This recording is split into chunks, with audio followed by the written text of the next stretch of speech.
demais sacerdotes, diáconos, irmãos e irmãs, com grande alegria esta comunidade encerra hoje o novenário de preparação para a festa que será celebrada amanhã, a festa do Sagrado Coração de Jesus. Aqui nós recorremos no dia a dia da nossa vida, em busca dos auxílios de que necessitamos na nossa caminhada de fé e que só nele nós podemos encontrar. Esses dias de novena certamente foram para esta comunidade um tempo especial da graça de Deus, que favoreceu a muitos, ajudando-os com as graças recebidas a crescer humana e espiritualmente. E enriquece ainda mais a nossa motivação para a festa que celebramos, o fato de hoje completar 16 anos da criação desta paróquia, fazendo com que aqui surgisse e crescesse uma autêntica comunidade cristã.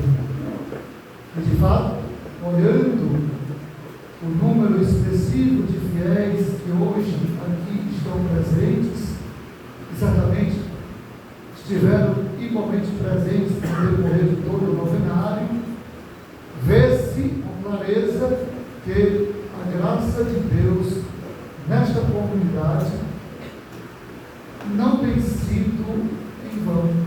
Pelo contrário, tem se mostrado muito fecunda. E na sua fecundidade tem florescido, tem dado muitos frutos. E os frutos devem ser repartidos, partidos e repartidos para o bem de todos, e especialmente para a santificação e a salvação de toda a comunidade. Queridos irmãos e irmãs, os textos que a liturgia deste domingo, no 30º do tempo comum, reserva para a nossa meditação, muito tem a nos dizer. Ouvindo com a devida atenção cada um deles e meditando sobre aquilo que eles nos apresentam, não há como não ver o modo como Deus se faz presente na vida e na história do seu povo. E a sua presença no meio do seu povo é sempre uma presença salvífica, porque a presença de Deus entre nós é para nos salvar. O trecho do Evangelho, certamente bem conhecido de todos, muito nos ajuda a perceber esta grande verdade de fé. Os evangelhos sinóticos, os sinóticos são os 3 primeiros evangelhos, Mateus, Marcos e Lucas. Embora diferentes, eles são semelhantes. E mais do que isso, eles têm uma estrutura muito parecida. Como que se a espinha dorsal daquele escrito fosse a grande viagem empreendida por Jesus desde a Galileia até Jerusalém. Nós vamos ver essa estrutura em Mateus, de modo muito evidente em Lucas, mas também no Evangelho de Marcos, do qual foi retirado o trecho que vamos meditar nessa liturgia de hoje. Não se trata apenas de uma viagem geográfica, partir da Galileia até chegar a Jerusalém. É muito mais do que isso. É, na verdade, um itinerário espiritual, teológico e muito catequético, porque é no decorrer desta longa viagem que Jesus vai reunir em torno de si não só o grupo dos discípulos, discípulos, mas também uma grande multidão. E vai aproveitar esta viagem, que não é só geográfica, mas também espiritual, ecológica, e especialmente catequética, para revelar a todos aqueles que o acompanham a sua verdadeira identidade. Vai dar a conhecer quem realmente ele é. Quem é Jesus, o Filho de Deus vivo, o Messias esperado, o Salvador da humanidade. O trecho que nós ouvimos no Evangelho de hoje, a cura do cego de Jericó, é a última etapa deste caminho antes de chegar em Jerusalém. Jericó é a cidade mais antiga do mundo, ainda existe. Fica a cerca de 30 quilômetros de Jerusalém.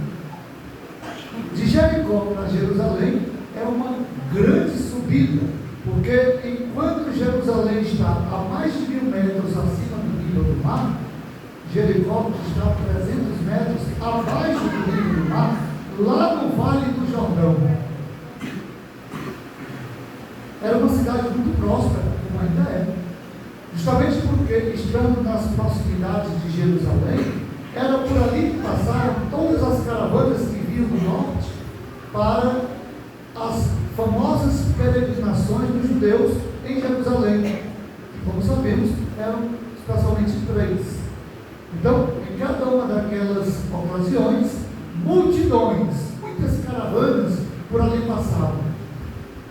E exatamente porque ali era o caminho, era muito comum encontrar ali mendigos, cegos e pedintes. Como ainda hoje, nós encontramos muitas vezes na porta das igrejas, na catedral aqui, nós sempre temos, e nos santuários, pessoas que estão ali pedindo, tentando, de algum modo, serem alcançados pela sensibilidade dos peregrinos. Bartimeu está ali, à margem da estrada por onde passam as caravanas. E por ali vai passar também Jesus, junto com a multidão que o acompanha. Percebendo que por ali ia passar Jesus, o Evangelho diz, quando ouviu dizer que Jesus, o Nazareno, estava passando, começou a gritar: Jesus, filho de Deus, tem piedade de mim. Se nós nos detivéssemos em meditar apenas este grito que brota do coração daquele homem, certamente precisaríamos de muito tempo para mergulhar mesmo na profundidade do significado daquilo que está dito. É aquilo que nós rezamos em cada missa. Kyrie eleison. Em grego se diz exatamente assim. Kyrie eleison. Nós até cantamos. Mas a nossa liturgia associou este grito apenas ao ato penitencial. De modo que também nós associamos este grito apenas ao pedido de perdão, quando na verdade é muito mais do que isso. Nós vamos encontrar este grito na boca de leprosos, na boca de cegos, na boca de mulheres do Evangelho. E quando eles gritam, Kyrie eleison, Senhor, tem piedade de mim, isto é, Senhor, tem compaixão, tem misericórdia de mim, eles estão pedindo muito mais do que perdão. O que o leproso pede é que nele seja renovada a sua pele, que está em estado de decomposição. O que o cego pede com aquele grito é a luz dos seus olhos escuros e apagados. O que se pede com este grito, portanto, é a graça de um novo nascimento, de uma renovação verdadeira. É, e nós poderíamos dizer, talvez, a oração mais antiga, como também a mais evangélica de todas e a mais humana: Senhor, tem piedade de nós. que é muito mais do que apenas um pedido de perdão. É um pedido de renovação, de uma oportunidade nova para viver bem. Também nós trazemos no peito este grito. E quantas não têm sido as vezes em que nós, em meio às nossas aflições, também temos elevado a Deus este pedido, clamando por socorro, para que Ele venha ter conosco, nos salve, nos liberte. Esse episódio ele tem um significado muito especial, até emblemático, poderíamos dizer, dentro do contexto do Evangelho como um todo. Porque não significa e não se refere apenas à cura de Bartimeu.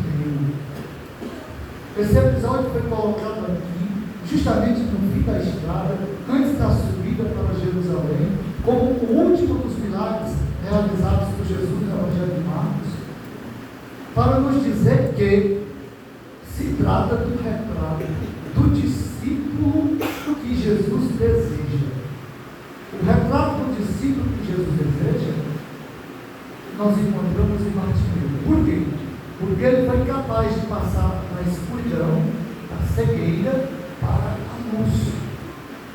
Isto é, não apenas porque recobrou a luz dos olhos, mas porque foi capaz de ver o que os discípulos não viram. Durante todo aquele caminho que Jesus fazia com os discípulos da Galileia até Jerusalém, o que Jesus quis fazer não foi outra coisa senão abrir os olhos dos discípulos para que eles pudessem ver quem Ele era. E mesmo assim, os discípulos continuavam cegos. Os discípulos esperavam em Jesus um Messias triunfante, que restaurasse a antiga monarquia de Israel, o reino de Davi, quando na verdade Jesus era um Messias diferente, era um Messias servo, que veio para instaurar o reino de Deus, e não restaurar a monarquia de Davi. Eles não conseguiam ver isso, e por isso, e nós vimos isso no Evangelho do domingo passado, dois dos discípulos de Jesus, Pedro, Tiago e João, se aproximam de Jesus para pedir: quando estiveres no teu reino, não o reino de Deus, mas o reino da monarquia da Davi, nós queremos poder sentar um à tua direita e outro à tua esquerda. E por isso ainda brigavam e discutiam entre eles, tentando descobrir quem era entre eles o maior. Ainda estavam como cegos, não conseguiam ver a essência. E por isso, este episódio vem para nos dizer que o discípulo que Jesus quer e espera é aquele que é capaz de passar da cegueira para a luz e ver quem Ele é de verdade. Isto é, o Messias esperado, o Salvador prometido. Por isso, em Bartimeu, as ações estão no superlativo. Bartimeu não fala, ele grita. Bartimeu não tira o manto, ele joga o manto. Bartimeu não se levanta, ele pula. As suas ações estão no superlativo, porque ele foi tocado de verdade por uma graça que lhe fez ver, e não apenas recobrar a luz dos olhos, mas ver em Jesus o Salvador esperado. Não é por menos que o Evangelho termina dizendo que no mesmo instante que ele recuperou a vista, ele passou a seguir Jesus pelo caminho. Tornou-se discípulo de Jesus, e mais do que isso, tornou-se modelo dos discípulos de Jesus, porque foi capaz de ver. E vendo, ele jogou o manto para um mendicante, para um pedinte. É a sua casa. O manto é onde ele mora, porque é o que ele usa para se proteger do frio da noite, é o que ele usa para se agasalhar nas noites frias, é o que ele usa muitas vezes para se defender do sol que estuda durante o dia. É onde ele recolhe as esmolas que recebe quando estava estendido. Quando o Evangelho diz que ele jogou o manto, está dizendo a mesma coisa que diz dos primeiros discípulos. Eles deixaram imediatamente as redes, os pratos e o próprio Pai e seguiram a Jesus. Ele abriu mão de tudo, renunciou de tudo, aquilo que o jovem rico de 2 domingos atrás não conseguiu fazer. Vamos uma só coisa te falo. Vai, vende tudo que tem, dá aos pobres, terás tesouro no céu, depois vem em cima. Aquilo que o jovem rico não conseguiu fazer, Bartimeu faz. Joga o manto, se desfaz de tudo e salta livremente para seguir Jesus pelo caminho. Por isso ele é o modelo de discípulo de Jesus, que é isso, velho. E nós precisamos aprender com Bartimeu, a ver mais, a ver com profundidade e a conhecer verdadeiramente quem é Jesus, saber que ele é o nosso Salvador. Que assim seja. Vamos ficar de pé, fazer a nossa profissão. Creio em Deus Pai.